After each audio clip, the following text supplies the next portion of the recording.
Hi, this is Grim Guardians here, and I am making a web series for my website, scholarsoftheshadows.com.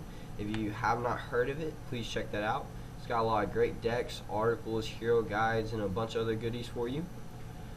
What I have here today is the first episode of my web series. It's a Let's Play web series where I try out different decks that are either on my website or I'm currently testing or others have submitted to me. And you guys get to see me play them firsthand. I'll try to go in depth some of the strategies I use for these decks, and hopefully you guys will be able to learn a lot from it. The first episode here I have is a Gravebone deck. I call it Gravebone the Resurrector. It is not yet on the website. I'm working really hard to get it finished for you guys, but you guys will be able to see it firsthand. And as you see here, it lists all the cards I have for it. But without further ado, let's get started and let's go play a few games. Alright, so the first game we're going up against a Zeladar. Let's take a look at the starting hand here. So not too bad. We got Tomb of Knowledge. That'd be a good 2-drop. I typically don't like playing Tomb of Knowledge on turn 2. I actually prefer playing an ally on turn 2. I believe playing Tomb of Knowledge on turn 2 other than an ally is actually a tempo loss. And let me explain that here. Just picture this, alright? Let's say you play Tomb of Knowledge now on turn 2. You really can't do anything with Tomb of Knowledge on turn 2. Alright, so I play it down, I can't activate it, do anything. More likely my opponent's going to play down a card on turn 2 if I went first. Or if he's going second, he's going to have an ally down before I do. Now, on turn 3, rather than playing down an ally because he already has one, I might play down a fireball or something to get rid of the opposing ally. Alright, so if I play down a fireball on turn 4, I am still at a tempo loss just in case he had played down another ally. Or if he hasn't, I will play down an ally at that point since I have not done so all game. It's not even letting me cancel it. Alright, he's only got 2 shower energy. I was making sure he did not have 3 shower energy. It'd be kind of pointless if I hit him with that. He attacked and killed my death mage. It'd be kind of pointless playing a death mage. My plan is to hit Zeladar with that 1 because hitting Ironhide with 1 doesn't really do nothing considering I'm going to hit him with 2 next turn. And if I can't hit him with 2 next turns, he kills it somehow, then I will go ahead and play down my Lightning Strike. But back to Tomb of Knowledge. So you see where I'm going with this. You're constantly fighting for field control and cannot use it. Now let's say I play down an ally on turn 2, and then on turn 3 I play down another ally to increase my tempo. On turn 4 is when I will finally play down Tomb of Knowledge. And by turn 4 I will have a really good tempo at that point going.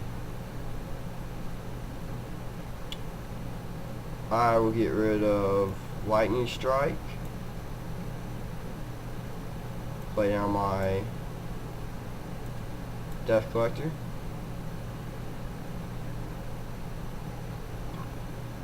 The only thing that hit me pretty hard here is if he hits them 2 and then plays down Death Mage, destroying my Death Collector at the same time.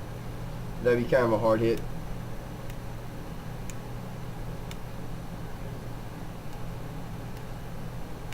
I hate Zeladar when you're playing mages. Usually mages use some big allies, and you can't do as much damage because of that.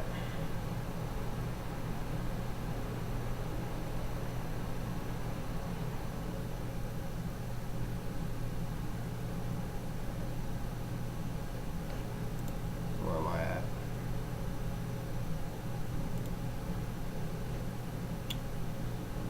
Huh.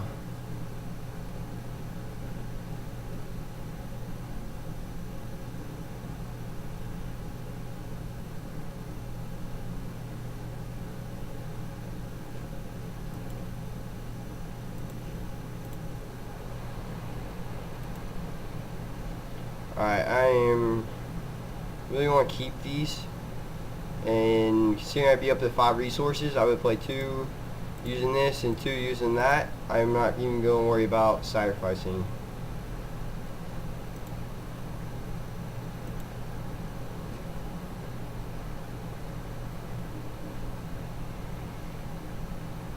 Yeah, we're going to go ahead and do that. Well, darn, sorry. Skip.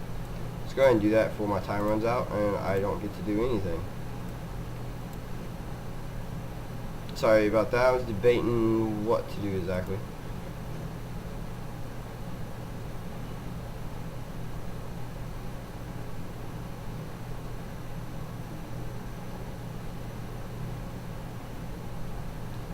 I don't recommend players just skipping draws unless you know what you're doing. I mean, skipping sacrifices phase until you hit about 5 or 6. Just because sometimes it can be risky depending on what you're doing. Yeah, it was kind of pointless to do that. Go ahead and get rid of my 2 here. When I play, I always like to keep my opponent at bay. With the allies, I usually use them for direct damage, more so than anything else. Let's take a look how much shatter energy. He's only got 1, so I'll be able to buff this guy up pretty good before he ends up using his effect again.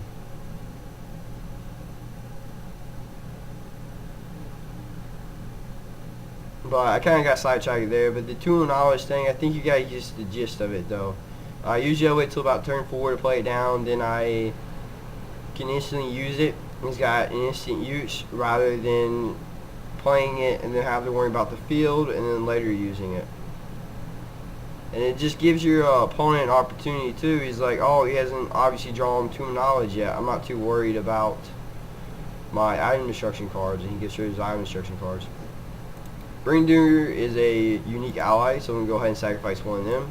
I really don't need 2 of them, considering I would just bring him back with his ability. And I am going to pretty much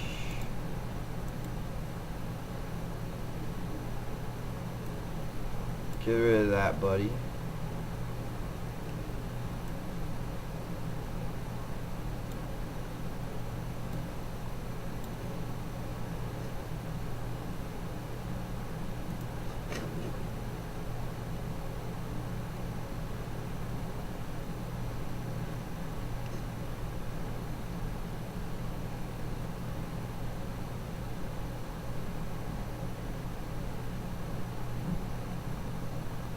So, pretty good position here. I can always just bring him back, no big deal.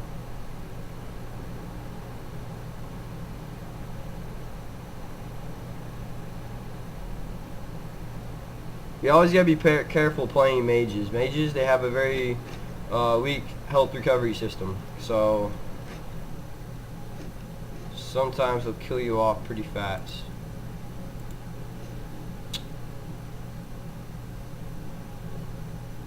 I wish I would have buffed this earlier and used the deal on him.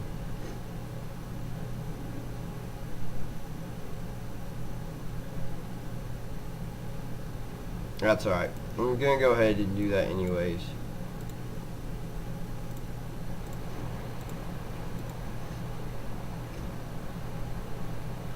I don't know whether to wait a turn or not because of his ability. I guess it really don't matter. He's not going to be able to do too much damage anyways, as it is. Yeah, he may bring, he may attack with his modulator and bring it back. That's alright though. I'm not too worried about it.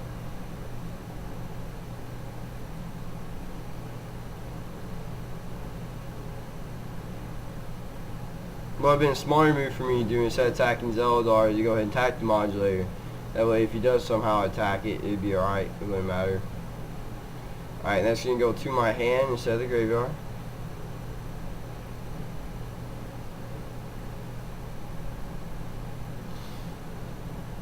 He's already gotten rid of, he's already gotten rid of 3 mind controls. No, he's only used 2. I'm sorry, he only used 2, so So you got 2 more in his deck. Likelihood of him drawing them here real soon. Not very good. Or at least I hope. Go get rid of him. Bring out somebody who's gonna do a little bit more damage. Got 2 left with that. We'll go ahead and get rid of this guy. I don't like leaving allies out just because they can always use Sacrificial Lamb or some other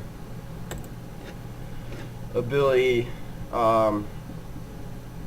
such as Energy Discharge. That would be really bad hitting me with that right now. So yeah, I don't really like leaving allies out in the field. It's not a very good strategy.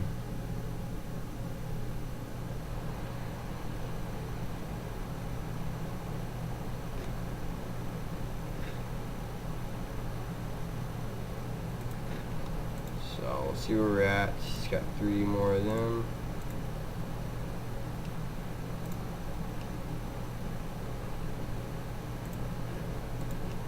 Let's go ahead and finish this guy off here.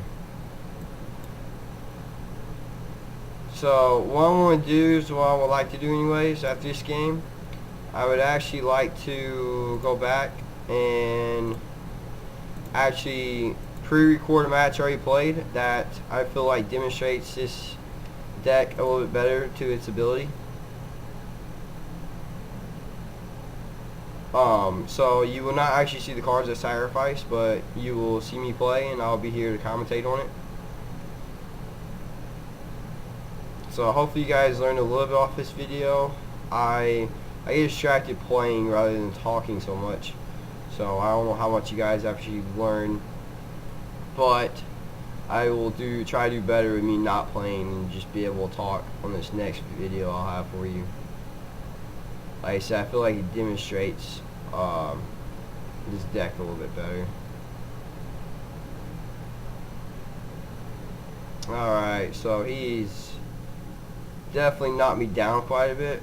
I really like this deck because it can deliver a lot of damage just off of very little. Alright, so go play him down. Go ahead and get rid of this. Since I got enough for my shower energy anyways. Let's leave him with little options, a little hope to win here. And I should be able to win this next turn. He's going to do 7, he makes 11. If I have to, I'll sacrifice the Ironhide and be able to play down a Lightning Strike for an extra 3 if he somehow heals his health a little bit. I don't know how. Soul Reaper's about the only way he can heal his health. Even if you play down Infinity Core, he can't heal anymore. So, yep. Alright, so I will go ahead and pop up the next video for you, and I will commentate better on this next one. Alright guys, this is the video I was talking about. I feel like this match really demonstrates its potential, as in the amount of damage it can do late in the game and how it can come back. This guy was a direct damage mage, where he used a lot of fast-paced allies to do a lot of damage, and then he would finish you off using his ability cards and his Engulfing Flames and Poison Gas, which he did end up using both on them and knocked me all the way down to 2 health before I was able to finish him. And honestly, the turn before I finished him, he could have finished me if he would have drew an ability card of some sort. So it was a really close match, almost had me. But like I said, this deck's really good late in the game coming back if you use it right. Gravebone's not really much of a competitor as in high level competitions, but at least in a quick match I think he can knock you up in the ladders if you use him right. And there might be some Gravebone decks I don't know of that's doing really well in competitions right now. I'm not sure. But let me go a little bit more on the deck I developed here. I haven't really done that in my other video, so I'll give you a quick overbrief on some of the things. You notice I feature 2 Doombringers. I only feature 2 just because, for one, it's a high costing ally, and 2, it's a unique ally. So when you play a Doombringer and he gets destroyed, more likely you're not going to play another one. More likely you're just going to bring it back, since it's not going to cost you any resources, and it'd be probably the strongest thing in your graveyard.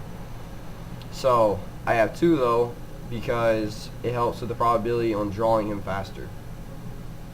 Another thing is, you guys might have noticed I have 2 Plasma Behemoths and 2 Molten Destroyers. The reason why I have 2 each is because situation dictates on who my opponent is. If I'm versing, let's say, an Eldwin or Moonstalker, who I need more direct damage towards rather than physical damage, I will play Plasma Behemoth. If I'm versing somebody like a solo deck that's using Evil Ascension, then Molten Destroyer works out perfectly, because when he gets hit, it'll do a damage to my opponent as well. So both of them's got their uses depending on who you're versing. Like I said, situation dictates. So I like to use them both. And like I said, it all depends. There's tons of matches where I use them both. There's tons of matches where I have both of them in my hand, and I decide which one I want to play and which one I want to sacrifice. And it's just which one of those bad boys that I need at the time. I have Dagger Neon Making. It's kind of an old tactic, but I like it. It allows me to do a lot of direct damage really fast. If I just use that to pop up his allies back in his hand. You see me use that a little bit in the other game as well. But that's not necessarily a necessary card to use. You can always sacrifice that card if you feel like you don't need it at the time, but it helps you finish off your opponent a lot quicker. So this game was very short, so as you guys see, and that was that. Well, a little bit future news on Scholars of the Shadow. Obviously I just started this web series. I'm going to continue this web series hopefully. You guys can post comments in the blog here. I mean, not blog, but post comments in the comment section if you guys want to see a certain deck used, or if you guys just curious on the hero and want to see a deck for that hero. Just post them and I'll take a look at that and see what we have. Don't forget to like and subscribe. Like I said, I'll be hopefully doing some more. And I'm wanting to do contests here in the near future for my website. I want the website to be more interactive. So if you guys have any ideas for contests, it'd be great. It'd be a chance for you guys, like I said, to get a little bit more involved in the website, as well as winning some free shadow crystals. So I'm sure everybody likes that idea. Some contests I have that I'm thinking of would be maybe submitting a deck. And whoever submits like the best deck on a certain hero that I like will, win shadow crystals, and I'll feature that in my video, and maybe even feature it in my website as well.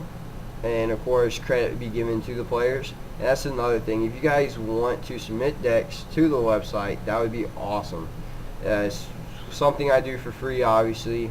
So it's great when I get help. It's greatly appreciated. And any decks that have ever been on my website that were created by others, I have always given them credit for it. So I have no problem giving you guys credit for what you guys put out there. There still should be some decks on there actually that are done by players throughout the community, and as you can tell, I've given them credit. But some other contests may be some fan art. I really don't have a logo for Scholars of Shadows, so it'd be awesome to have a logo. I kind of just photoshopped pictures already out there on the internet, or shower pictures of characters.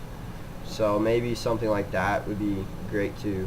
If you guys have ideas for contests that you would like to see, post them out there. And like I said, it's a chance for you guys to win shadow crystals as well. So another thing is for the future for Scholars of Shadows is Scholars League. I'm going to try my best to get on that. I know there's a lot of players when that first came out. The leaderboards are really popular. So if you guys never heard of Scholars League, please check that out on the website. I'm hoping to get that page a little bit revamped, I guess be the best way to put it. It's kind of dull at this point, not a whole lot to it. So I'm going to try to get more stuff out there. And as you can tell by the recent news on that column, it's been a long time since I posted anything for a tournament. So hopefully I will throw some tournaments out there real soon and give you guys an opportunity to get on that leaderboard. Now again guys, I hope you enjoyed this video. Hope you learned a lot, and hopefully you guys will try this deck out. I'm, like I said, still tweaking it. I will have it posted on the website here really soon. And if you guys need the listings for the cards, just go back to the beginning of the video and just pause it, and you guys can see the listings for this deck. and build it yourself. But again, hope you guys enjoy it. Subscribe if you want to see more, obviously, and I will see you all next time.